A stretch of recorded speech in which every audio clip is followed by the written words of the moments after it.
Namaste, Dandavat Pranam. By the instruction and grace of our spiritual master, Om Vishnupad Paramahamsa, Sripad Bhakti Madhava Puri Maharaj, we are here reading Srimad Bhagavatam. Om Namo Bhagavate Vasudevaya. Canto 3, the Status Quo, Chapter 24, Text 26. Sachavatirnam triyogam adhyaya vibudharshabam vivikta upashangamya pranamya samabhashata. When Kardama Muni understood that the Supreme Personality of Godhead, the chief of all the demigods, Vishnu, had descended, Kardama approached him in a secluded place, offered obeisances, and spoke as follows. Purport. Lord Vishnu is called Tri-Yuga or Tri-Yuga. He appears in 3 yugas, Satya, Treta, and Dwarpa. But in Kali Yuga, he does not appear. From the prayers of Prahlad Maharaj, however, we understand that he appears garbed as a devotee in Kali Yuga. Lord Chaitanya is that devotee. Krishna appeared in the form of a devotee, but although he never disclosed himself, Rupa Goswami could understand his identity. For the Lord cannot hide himself from a pure devotee. Rupa Goswami detected him when he offered his first obeisances to Lord Chaitanya. He knew that Lord Chaitanya was Krishna himself and therefore offered his obeisances with the following words. I offer my respects to Krishna, who has now appeared as Lord Chaitanya. This is also confirmed in the prayers of Prahlad Maharaj. In Kali Yuga, he does not directly appear, but he appears as a devotee. Vishnu is therefore known as Tri-Yuga. Another explanation of Tri-Yuga is that he has 3 pairs of divine attributes, namely power and affluence, piety and renown, and wisdom and dispassion. According to Sridhar Swami, his 3 pairs of opulences are complete riches and complete strength, complete fame and complete beauty, and complete wisdom and complete renunciation. There are different interpretations of Tri-Yuga, but it is accepted by all learned scholars that Tri-Yuga means Vishnu. When Kardama Muni understood that his son Kapila was Vishnu himself, he wanted to offer his obeisances. Therefore, when Kapila was alone, he offered his respects and expressed his mind as follows. Text 27. Aho papachyamananam nirhaye spar amangalai kalena bhuyasanunam prasiddhanti ha devata. Kardama Muni said, Oh, after a long time, the demigods of this universe have become pleased with the suffering souls who are in the material entanglement because of their own misdeeds. Purport. This material world is a place for suffering, which is due to the misdeeds of the inhabitants, the conditioned souls themselves. The sufferings are not extraneously imposed upon them. Rather, the conditioned souls create their own suffering by their own acts. In the forest, fire takes place automatically. It is not that someone has to go there and set a fire. Because of friction among the various trees, fire occurs automatically. When there is too much heat from the forest fire of this material world, the demigods, including Brahma himself, being harassed, approach the Supreme Lord, the Supreme Personality of Godhead, and appeal to him to alleviate the condition. Then the Supreme Personality of Godhead descends.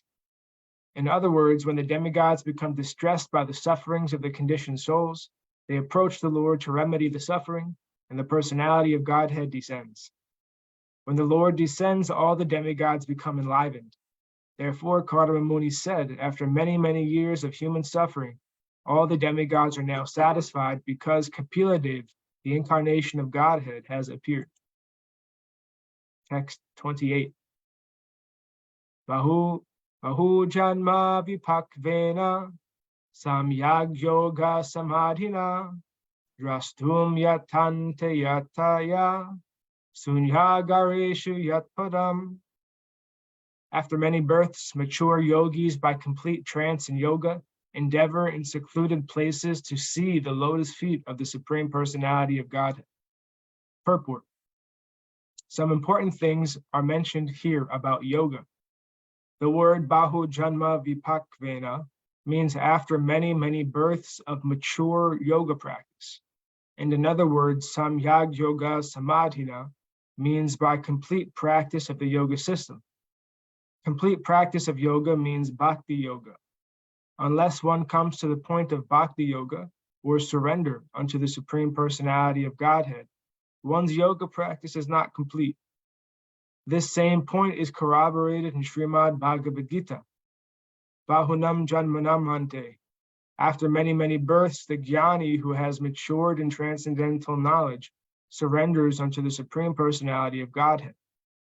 Kardama Muni repeats the same statement. After many, many years and many, many births of complete practice of yoga, one can see the lotus feet of the Supreme Lord in a secluded place. It is not that after one practices some sitting postures, he immediately becomes perfect. One has to perform yoga a long time, many, many births, to become mature, and a yogi has to practice in a secluded place. One cannot practice yoga in a city or in a public park and declare he has become God simply by exchange of dollars. This is all bogus propaganda. Those who are actually yogis practice in a secluded place, and after many, many births, they become successful, provided they surrender unto the Supreme Personality of Godhead. This is the completion of yoga.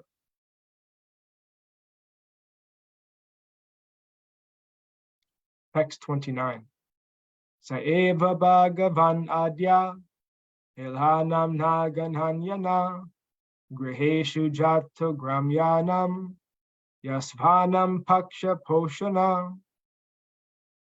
Not considering the negligence of ordinary householders like us, that very same Supreme Personality of Godhead appears in our homes just to support his devotees.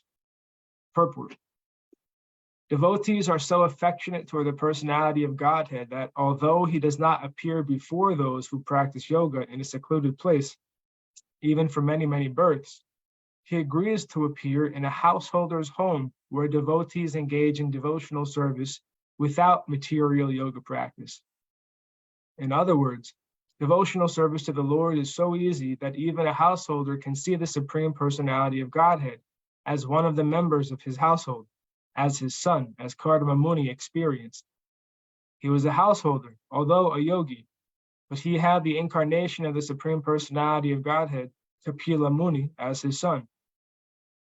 Devotional service is such a powerful transcendental method that it surpasses all other methods of transcendental realization. The Lord therefore says that he lives neither in Vaikuntha nor in the heart of a yogi, but he lives where his pure devotees are always chanting and glorifying him.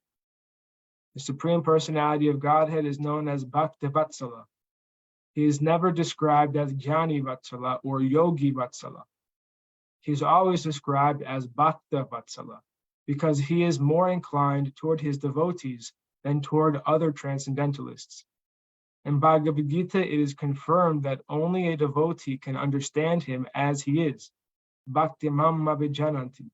One can understand me by devotional service, not otherwise.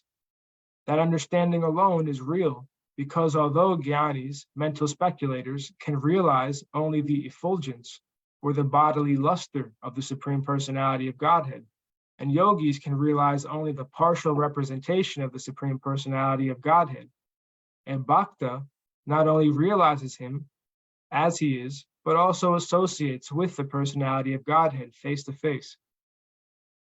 Text 30.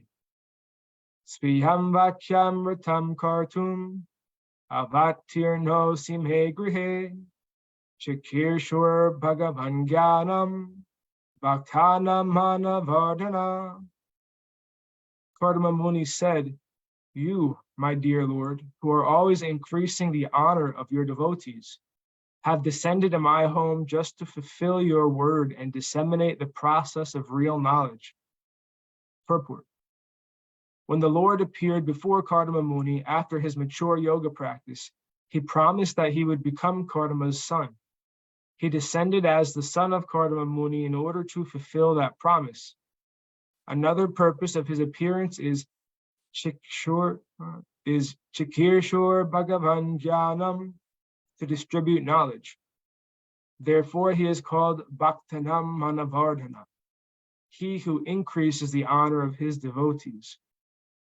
By distributing Sankhya, he would increase the honor of the devotees. Therefore, Sankhya philosophy is not dry mental speculation. Sankhya philosophy means devotional service. How could the honor of the devotees be increased unless Sankhya were meant for devotional service? Devotees are not interested in speculative knowledge. Therefore, the Sankhya enunciated by Kapila Muni is meant to establish one firmly in devotional service. Real knowledge and real liberation is to surrender unto the Supreme Personality of Godhead and to engage in devotional service. Text 31. Tanyeva te birupani, rupani bhagavamstava, yani yani charochante, svajananam arupina. My dear Lord, although you have no material form, you have your own innumerable forms. They truly are your transcendental forms which are pleasing to your devotees. Purport. In the Brahma Samhita, it is stated that the Lord is one absolute, but he has ananta, or innumerable forms. Advaitam achyutam anadam ananta rupam. The Lord is the original form, but still he has multi-forms. Those multi-forms are manifested by him transcendentally, according to the tastes of his multi-devotees. It is understood that once Hanuman, the great devotee of Lord Ramachandra, said that he knew that Narayan, the husband of Lakshmi, and Rama, the husband of Sita, are one and the same, and that there is no difference between Lakshmi and Sita. But as for himself, he liked the form of Lord Rama. In a similar way, some devotees worship the original form of Krishna. When we say Krishna, we refer to all forms of the Lord, not only Krishna, but Rama, Nrsimha, Varaha, Narayan, etc. The varieties of transcendental forms exist simultaneously. That is also stated in the Brahma Samhita. Brahmadi Mortishu Nanavataram. He already exists in multi-forms, but one of the forms are material. He already exists in multi-forms, but none of the forms are material. Sridhar Swami has commented that arupina, without form, means without material form. The Lord has form, otherwise how can it be stated here, Tanyeva te birupani rupani bhagavamstava? You have your forms, but they are not material. Materially, you have no form, but spiritually, transcendentally, you have multi-forms. Mayavadi philosophers cannot understand these transcendental forms of the Lord, and being disappointed, they say that the Supreme Lord is impersonal. But that is not a fact. Whenever there is form, there is a person. Many times in Vedic literatures, the Lord is described as Purusha, which means the original form, the original enjoyer. The conclusion is that the Lord has no material form, and yet, according to the liking of different grades of devotees, he simultaneously exists in multi-forms, such as Rama, Nrsimha, Varaha, Narayan, and Mukunda. There are many thousands and thousands of forms, but they are all Vishnu Tattva, Krishna.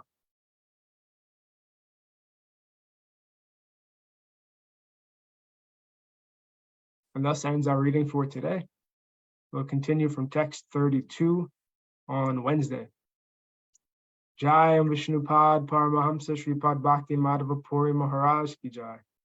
Jai Srila Prabhupada, Srila Guru Maharaj, Srila Gurudev, Srila Acharya Dev, Srila Shanta Maharaj Ki Jai. Jai Rupa Nuga Guru Varga Ki Jai. All glories to the assembled devotees, all glories to the worldwide devotees. Sama Bhakti Veda Vrinda Ki Jai.